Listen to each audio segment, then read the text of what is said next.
Muy bien, ahora vamos a hacer otro problema que esté asociado a los movimientos subamortiguados. Vamos a ver cómo es el comportamiento de la gráfica. Muy bien, nos dicen que una masa que pesa 16 libras, ¿no? Acá tenemos peso. Entonces tenemos peso 16. Sea un resorte de 5 pies de largo. Resorte de 5 pies de largo. Entonces acá tenemos una longitud, ¿no? Longitud del resorte es 5. En equilibrio el resorte mide 8.2 pies, ¿no? Entonces tenemos acá S, ¿no? Tendríamos mide 8.2, entonces tendríamos KS, que seguramente vamos a poder determinar. Si al inicio la masa se libera desde el reposo en un punto 2 pies arriba de la posición de equilibrio, acá se libera desde el reposo en un punto 2 pies arriba de la posición de equilibrio. Esto nos va a servir para interpretar.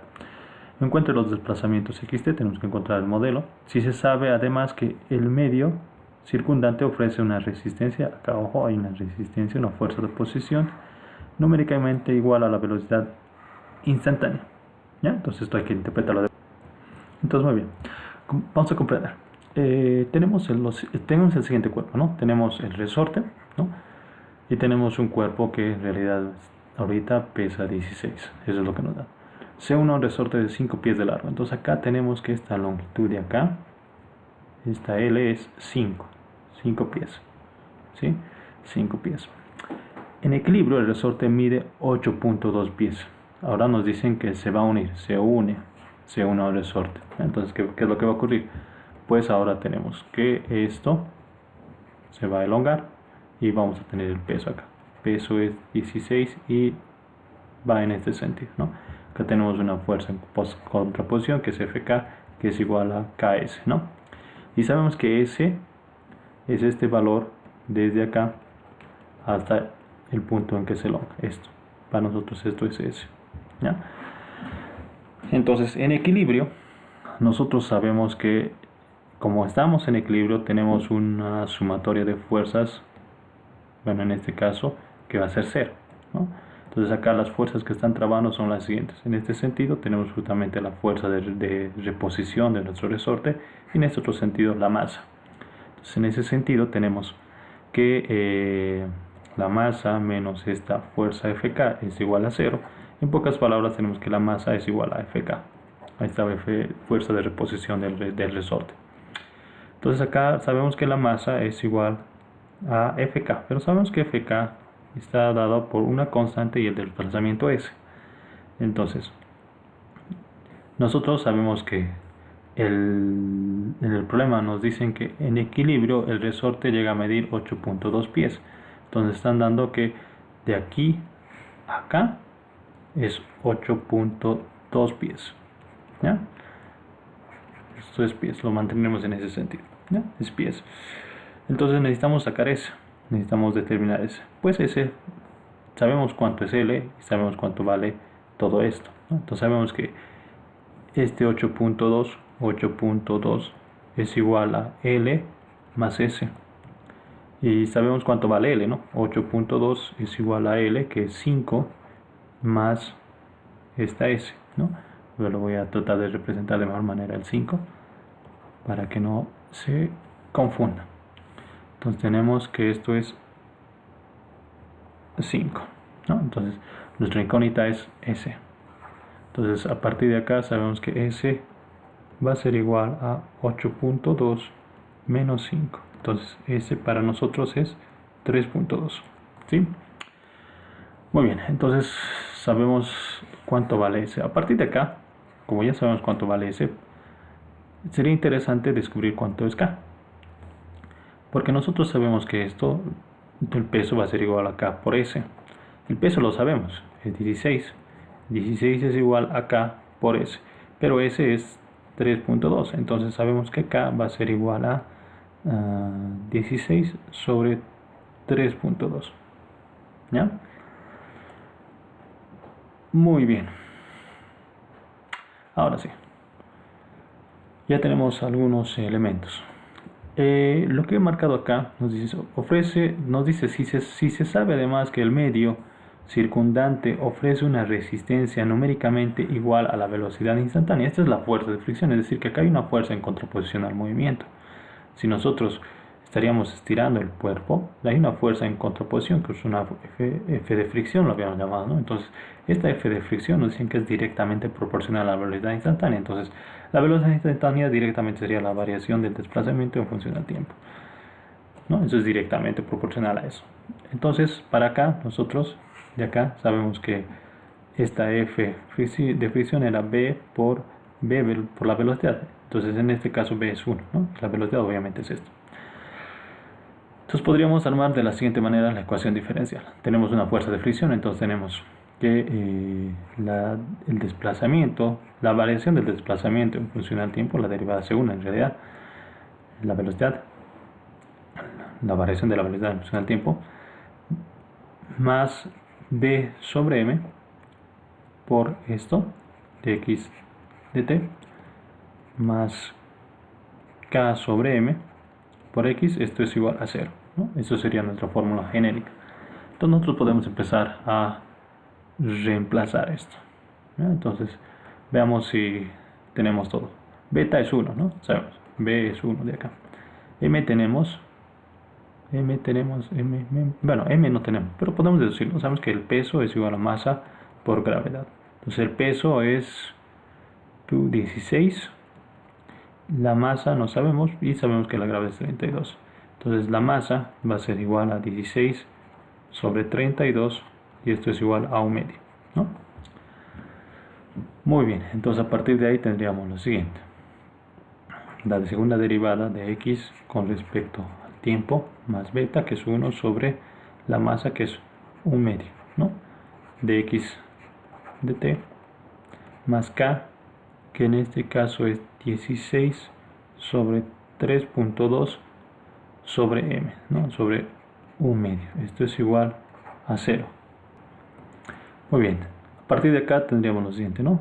La segunda derivada más 2 por 1, 2, y acá tendríamos simplemente 2x' más, ahora 2 por 16 va a ser 32 y dividido entre 3.2, es decir, tendríamos 32 sobre 3.2, ¿no?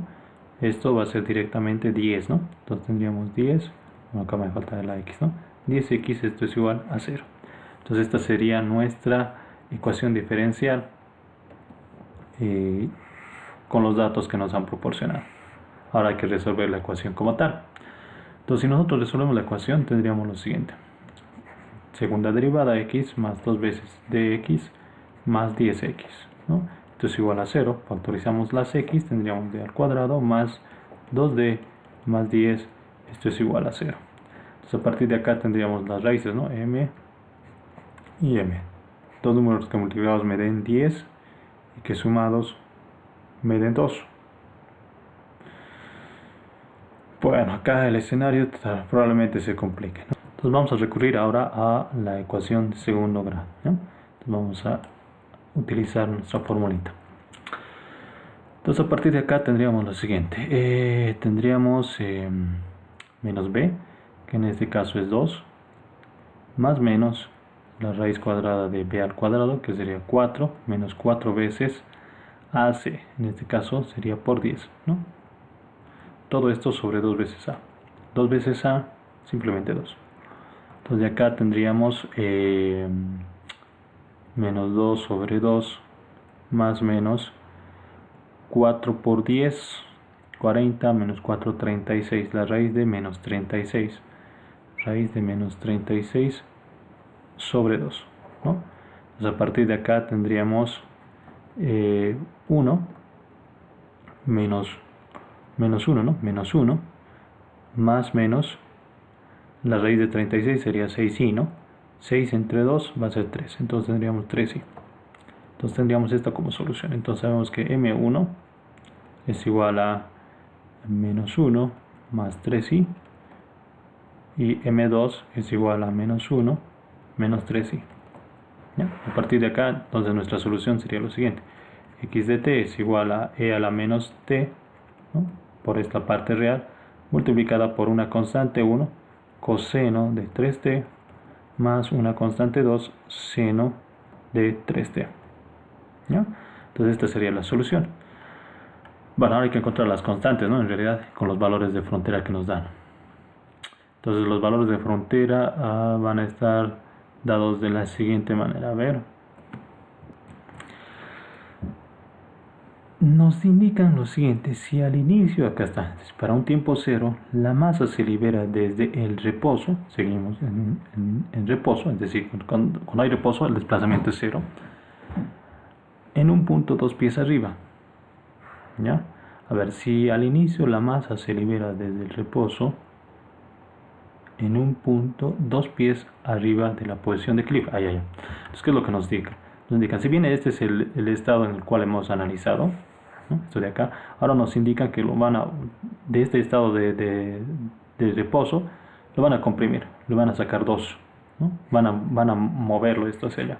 Entonces ahí nos dicen que para un X en un tiempo 0, esto es 2, ¿no?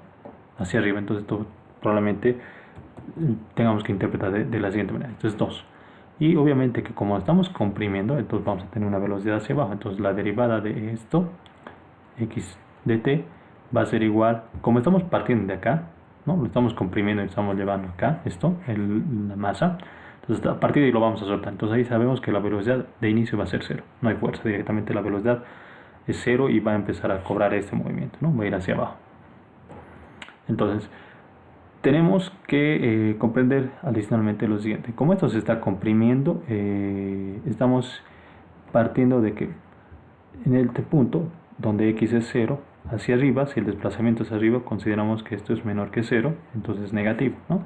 Y cuando vamos hacia abajo, esto es mayor que 0, es positivo. Entonces acá esto tendría que ser menos 2, ¿no? Entonces, muy bien, a partir de ello entonces tenemos los siguientes valores de frontera. Entonces en x0 esto es menos 2, y en la derivada, ¿no? En x0 esto es 0. Esos serían los valores de frontera. Entonces a partir de ello hay que interpretar, ¿ya? Entonces si nosotros asumimos lo siguiente, tendríamos en un tiempo t, esto va a ser menos 2, entonces seríamos e a la 0 multiplicado por c1 coseno de 0t más c2 seno de 0t. Bueno, de 3, 0, ¿no? Que estoy hablando barbaridades. De 3, 0. En realidad es 3 por 0. 3 por 0, ¿no? Entonces aquí interpretaríamos que el seno de 0 va a ser 0. Y acá tendríamos el coseno de 0 va a ser 1, ¿no? Esto sería 1. Entonces a partir de acá tendríamos lo siguiente: menos 2 es igual a e a la 0, es 1. Tendríamos C1 simplemente, ¿no? C1 por el coseno de 1. Entonces C1 es menos 2. Entonces de acá, si reemplazamos, tendríamos e a la menos t. C1 sería menos 2 coseno de 3t más C2 seno de 3t. Entonces a partir de acá, si empezamos a derivar esto, bueno, acá tenemos la derivada de una multiplicación. Entonces hay que derivar, ¿no? Entonces si derivamos, tendríamos x' de t va a ser igual a lo siguiente. Tenemos una multiplicación, acá vamos a asumir lo siguiente: vamos a derivar e a la menos t. La derivada de e a la menos t va a ser directamente e a la menos t multiplicada por menos 2 coseno de 3t más c2 seno de 3t, ¿ya? Ahora derivamos todo lo que está acá. Derivamos esto, entonces tendríamos mantenemos esto, más e a la menos t. La derivada del coseno va a ser el seno con signo cambiado, entonces tendríamos 2 seno de 3t, el 3 sale y tendríamos 6 acá, ¿no? Tendríamos 6, y acá tendríamos la derivada del seno va a ser positivo más C2, 3 coseno, ¿no? Coseno de 3t. Entonces ahora a partir de esto hay que encontrar. Entonces de acá directamente sabemos que esto es 0. 0 es igual a e a la 0, sería 1, ¿no? Acá tendríamos menos 1 multiplicado por el coseno de 3t. El coseno de 3, 0 va a ser menos 1, no, va a ser 1, ¿no? Entonces acá tendríamos menos 2 más C2 seno de 3D, eso es 0. Y bueno, tendríamos esto. Más e a la menos 0, el a la 0 va a ser directamente 1, ¿no? Multiplicado por 6 veces el seno de 3D. Esto, cuando reemplacemos los senos, se hacen ceros, ¿no? Entonces tendríamos simplemente los cosenos. Entonces el coseno de 0 va a ser 1, tendríamos 3 veces C2, ¿no? Entonces a partir de acá tendríamos 0, tendríamos 2 más 3C2, ¿no? Entonces a partir de acá C2 vendría a ser menos 2 tercios. Muy bien, entonces nuestra ecuación quedaría de la siguiente manera. Habíamos identificado que la ecuación como tal era todo esto, ¿no? Entonces a partir de acá tendríamos lo siguiente. X de t va a ser igual a e a la menos t multiplicado por C1, que en realidad es menos 2 coseno de 3t, más C2, que en realidad es negativo, menos 2 tercios seno de 3t. Esta sería la solución a el modelo planteado, ¿ya? Ahora, hay que interpretar, ¿no? Es importante llegar a interpretar lo que hemos encontrado. Entonces vamos a colocar esta función, ¿ya? Vamos a colocar coseno de 3t et.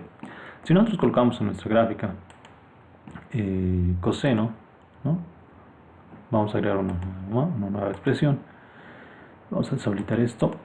Colocamos y es igual a sin de 3t más coseno de 3t, ¿no? Tendríamos esa representación, ¿no? Vamos a considerar negativos. Tendríamos menos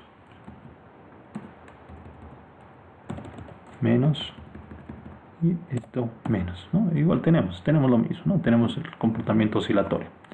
¿Qué ocurre cuando yo le agrego a esto, a todo esto, la exponencial? Entonces acá vamos a tener seguramente esto. Entonces voy a agregar adelante la exponencial, que sería e elevado a la menos t, ¿no? Multiplicado por todo eso. E elevado a la menos t. Muy bien. Entonces observa cómo la gráfica torna ese comportamiento, ¿no? Partimos siempre del punto inicial. Vamos a colocar ahora las constantes para que sea más efectivo. Entonces tenemos menos 2 y menos 2 tercios.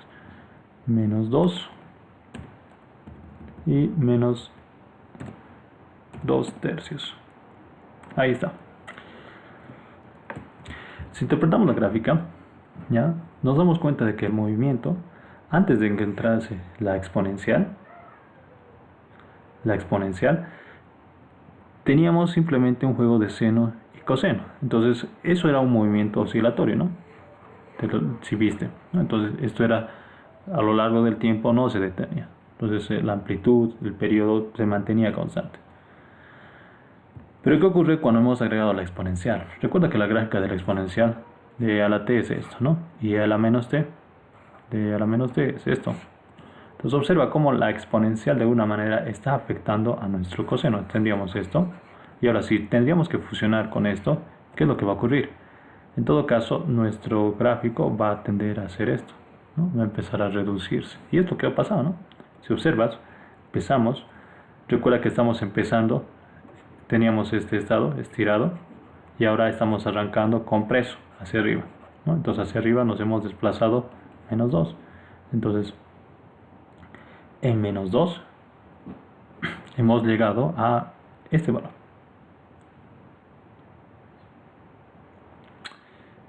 Entonces tenemos obviamente un desplazamiento negativo, ¿no? Estamos yendo por acá. Llegamos a un máximo y luego vuelve nuevamente. Es decir que esto después va a elongarse acá. Va a estirarse. Va a llegar acá y nuevamente otra vez se va a comprimir y va a llegar a este punto. Nuevamente va a llegar a este punto y así más o menos, ¿no? Vamos a tener este comportamiento. De tal manera que va a tratar de oscilar. Pero el oscilamiento no es eterno, ¿no? No es constante, sino que empieza a reducirse. Entonces a este tipo de movimiento se le conoce como movimiento subamortiguado.